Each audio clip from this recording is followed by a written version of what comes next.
And it's time for Lefties Losing It. Let's start with the entertainment world, and the latest production of Jesus Christ Superstar is underway, and this is who they've picked to play Jesus. Yes, they cast a black woman, Cynthia Erivo, to play Jesus. They're so brave when it comes to mocking or reimagining Christianity. They wouldn't do that with some other religions. Let's have a look at the performance at the Hollywood Bowl. Here is Cynthia with Adam Lambert, who played Judas.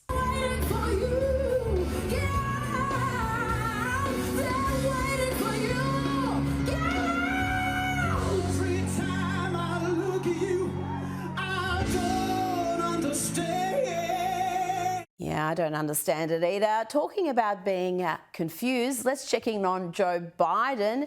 He appeared at the National Bar Association Gala in Chicago, and he appeared lost right from the start. Look at him. This is the man the Democrats and the media told you was cognitively sound. Let's hear from the former president now. The speech started badly, and sadly, it only got worse from there. Dominique Calhoun, and all of the other past presidents, including my friend Ben Crump. And thank you for honoring me with this award. It's a big deal. You're the reason that you got me started, not a joke. I've been doing this and I've been elected office for 52 years now. Not a joke, folks. And here is Joe in shouty mode telling us what we already knew. He picked Kamala Harris because of her gender and her race. And I was proud to ask Kamala Harris to run with me, be the first black woman to serve as Vice President of the United States. It was important. As president, I made the cause of civil rights and equality the foundation of everything I did. And talking about Kamala, let's see this bizarre book promotion by the former vice president. Someone in Kamala's marketing team clearly hates her, because why else would you have her doing this? Everyone thinks you've been kicking back, drinking margaritas on the beach. But really, you've been hard at work writing a book, meeting with leaders, thinking about the future of our country. Who said that? And Kamala is out there promoting the hell out of this book. Here she is with sacked late night TV host Stephen Colbert. And wowee, wasn't this a scintillating interview? I like these kinds of ear pods that have the thing, because I've served on the Senate Intelligence Committee. I have been in classified briefings, and I'm telling you, like, don't be on the train using your ear pods and thinking somebody can't listen to your conversation. I'm just telling you, that's a little bit more secure. Yes, she likes the ear pods with the thing and just the mad cackling. I've got to say, I have missed that mad cackling. I've missed the incoherent, meandering, pointless sentences as well. I mean, there's a lot of personal stuff in the book. I mean, poor Dougie. You're blowing the lid off of Doug? What's going on? For example, my birthday's in October. The election's in November. You see where I'm going. Kamala, believe me when I say I have no idea what you're talking about or where you're going. And frankly, I don't think you do either. I think every sentence for Kamala is a bit of a mystery. She doesn't know exactly where she's going to end up or how she'll get there. Let's get back to what she says was a highlight of her book, the personal stuff. Sounds enthralling. Dougie kind of dropped the ball on my big birthday. He didn't get you anything? Oh, you have to read the book.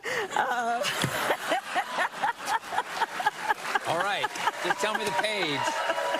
Tell me the page. Can't wait to read that. Promises to be a real page-turner. But surely Kamala can answer this next question about who is currently leading the Democrats. Who's leading the Democratic Party? I'm just curious. There are lots of leaders. And there's generally a leader of the Democratic Party. You know, like, oh, that's the leader of the Democratic Party. Who comes to mind? I think there are a lot of, I'm not going to go through names because then I'm going to leave somebody out and then I'm going to hear about it. But let me say this. I think it is a mistake for us who want to figure out how to get out and through this and get out of it to put it on the shoulders of any one person. Nice try, Kamala, but you cannot name a single leader. You cannot answer the simplest and most obvious of questions. And the Democrats are in such dire straits that you, the worst presidential candidate perhaps ever, you, Kamala, are still the front runner to be the 2028 candidate. Yep, the polls and even CNN confirm that the Democrat brand is complete garbage.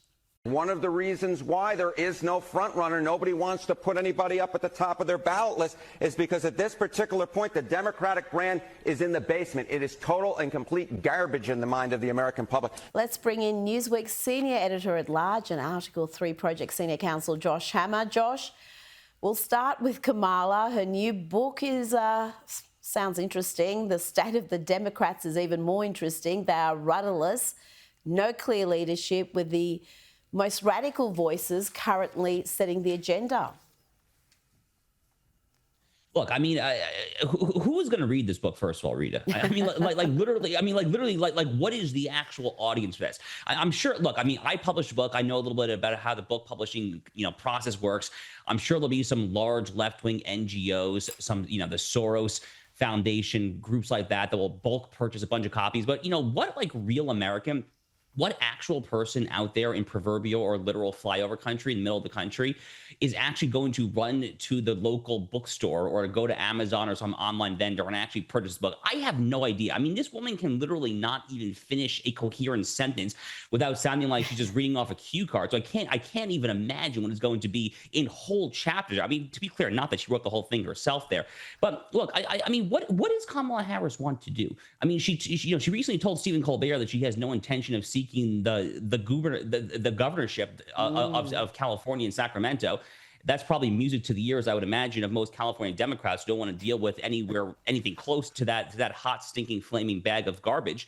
But, she's really trying to stay in the public light. That's why one publishes a book after all. So I don't really know what she's trying to do, Rita. I don't really know exactly what her end game is. I suspect she might be trying to give it another go in 2028, which, frankly, again, as someone who wishes the Democrats nothing but the worst, I kind of smile ear to ear at that, because it failed epically once and it will fail epically again if they're so stupid enough to try it. That's precisely my prediction. I think she's looking at the polls. She is the front runner in the polls for 2028 as far as the Democrats are concerned, and she's delusional enough to give it another go. Now, let's move on to the Cincinnati mob attacks. One of the victims there has spoken out. Single mum Holly was bashed. She was knocked out cold by a group of thugs in Cincinnati. Well, she's broken a silence to thank those who have highlighted what happened to her. You have just brought back faith and humanity.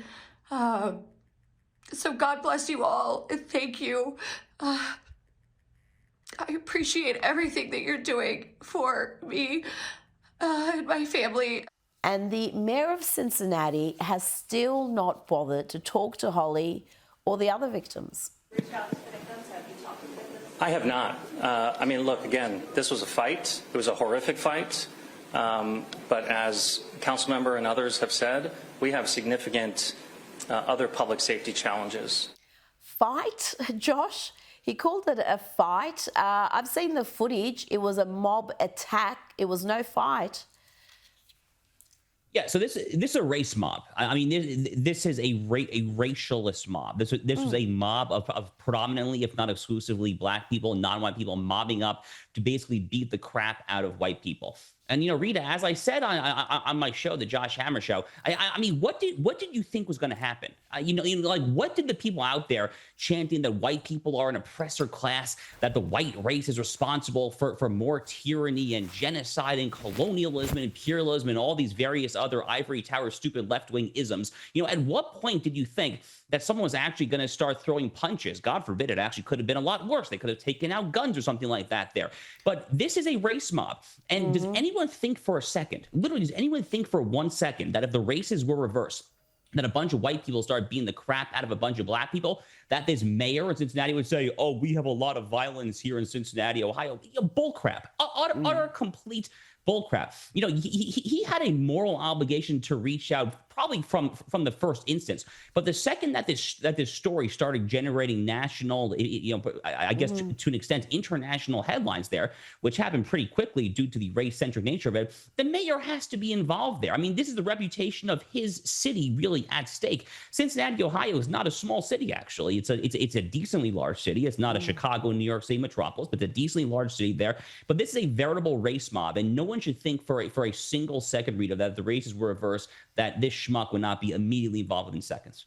Absolutely. And the police chief there seems as hopeless as the mayor. She suggested late last week that there was another side to this viral footage, and she admonished the media for publicising it.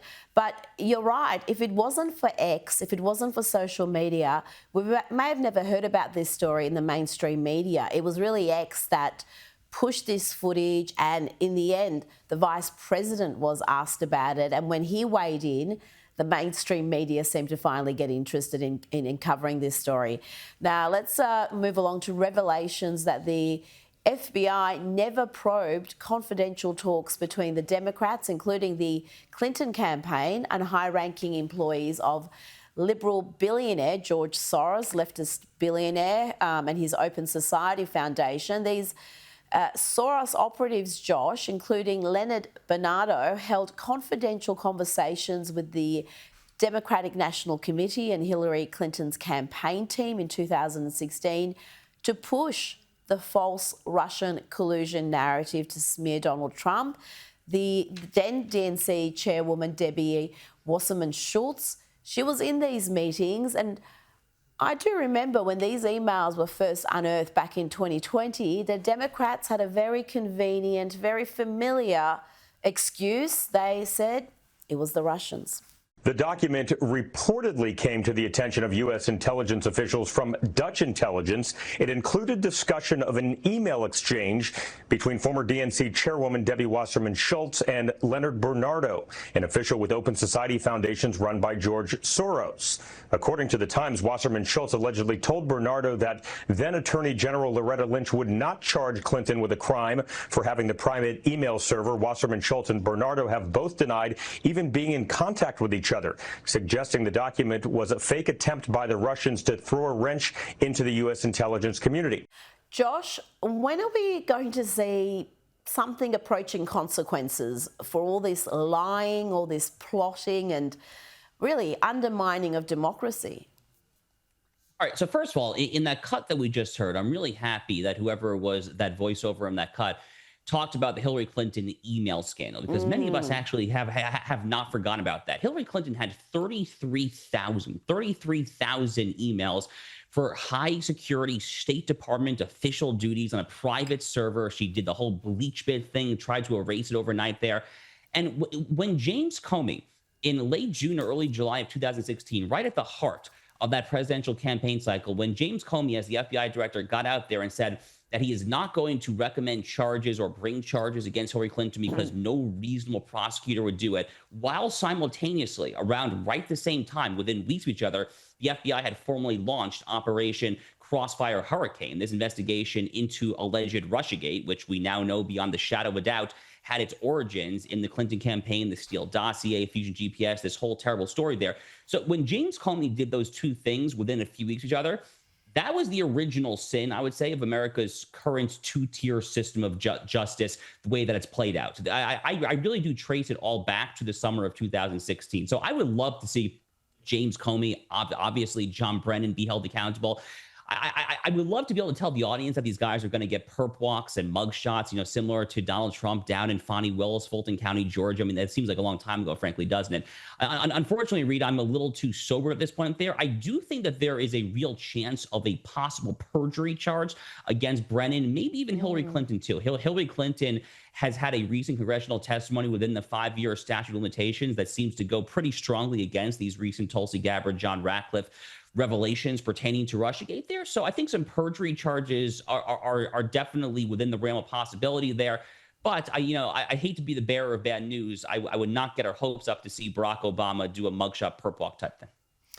Well, former CIA Director John Brennan, he's been back on MSNBC, and here he, with a straight face, tells a nodding Democrat operative that he is completely apolitical. It's particularly important for people who I think are nonpartisan or apolitical like me. I'm not a registered Democrat or Republican. I eschew politics, quite frankly.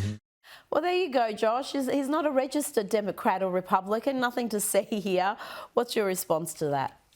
Yes, I mean, speaking of people that I would love to see in handcuffs with a mugshot, right? I mean, looking at him right there, John Brennan. I mean, look, if there is one person who I think should be the lowest of all low-hanging fruits of the entire Russiagate hoax, other than arguably Hillary Clinton herself, I mean, you're looking at John Brennan right there. And we recently saw in these wonderful declassifications that we've seen from Tulsi Gabbard, the DNI Director of National Intelligence, as well as John Ratcliffe, the CIA Director. Among these recent declassifications is a 2020 majority report from then Congressman Devin Nunes on the House Permanent Select Committee for Intelligence. And within these recently declassified documents from this 2020 House report, we see this amazing exchange, this incredible exchange leading up to the infamous January 6, 2017 intelligence community assessment. In other words, this deep state intelligence memo that John Brennan personally orchestrated. That man we just saw there, he tasked 5 of his senior CIA analysts, his most trustworthy guys there,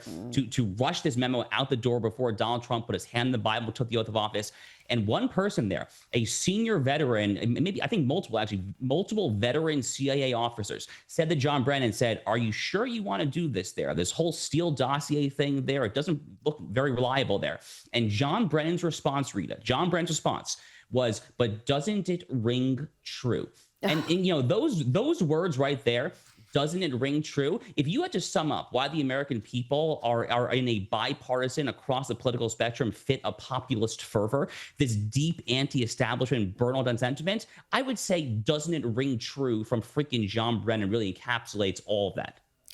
His complicity in so much of what has happened over the last 6 years is astonishing. Well, longer than that.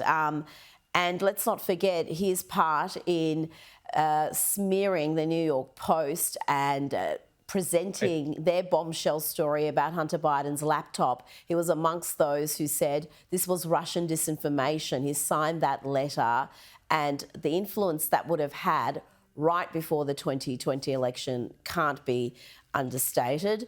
Now, let's hear from Director of National Intelligence, Tulsi Gabbard, who confirms here that there are still deep state intel agents at the CEI who are doing what they can to undermine the president. There are people within the intelligence community who believe that their will is more important than the will of the American people. And will weaponize intelligence by leaking it to their friends within the mainstream media with the intent of undermining President Trump's agenda. Now, Josh, Donald Trump promised a reckoning. He had people associated with him jailed over some very dubious politically motivated charges. Are we going to see a reckoning? Are they going to get away with it? So, I mean, there's a difference here, Rita, between me saying what I want to happen versus me putting on my legal hat as a lawyer and trying to kind of predict what will actually happen here. First of all, you know, on Tulsi's comments right there about how there are still hostile, subversive, deep state actors, of course. I mean, least surprising comments ever. I mean, there is zero shred of doubt in my mind that these swamp monsters, you know, proliferate, frankly, throughout all the various organs of the intelligence community, the CIA, the FBI, NSA. So I have no doubt about that really whatsoever there. As far as seeking justice, here is what I will say. I do think that there are serious chances of getting John Brennan, James Comey, and or Hillary Clinton on perjury charges. Perjury under federal law has a 5-year statute of limitations, and all 3 of them, based on what I've seen, you could very plausibly argue they perjured themselves before Congress within the past 5 years. I think especially John Brennan. That might be the easiest case for Pam Bondi and her Russiagate strike force that she's calling it. That might be the easiest case for them to go after there. But a lot of these other crimes, let's recall, go back to 2016, 2017. And most of the crimes that I hear people talking about have either a 5 or a 7 year statute of limitations.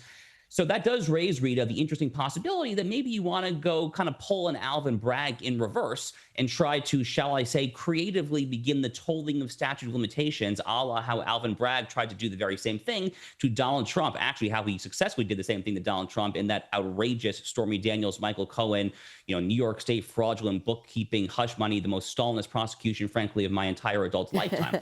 So I mean, that's a very interesting conversation. Should the right engage in some similar tactics there? Honestly, my inclination is actually, if it's remotely plausible, probably yes, because I have long been of the opinion that when it comes to this lawfare that the Democrats started with Merrick Garland and Jack Smith, I do think that short-term escalation is necessary to throw some punches back in the service of a mid to long-term truce. I don't know if that's going to happen there, so I'm just kind of tempering expectations. I think that perjury charges for Brennan, Comey, and or Hillary might be the best that we can probably reasonably hope for. I think you're 100% right there.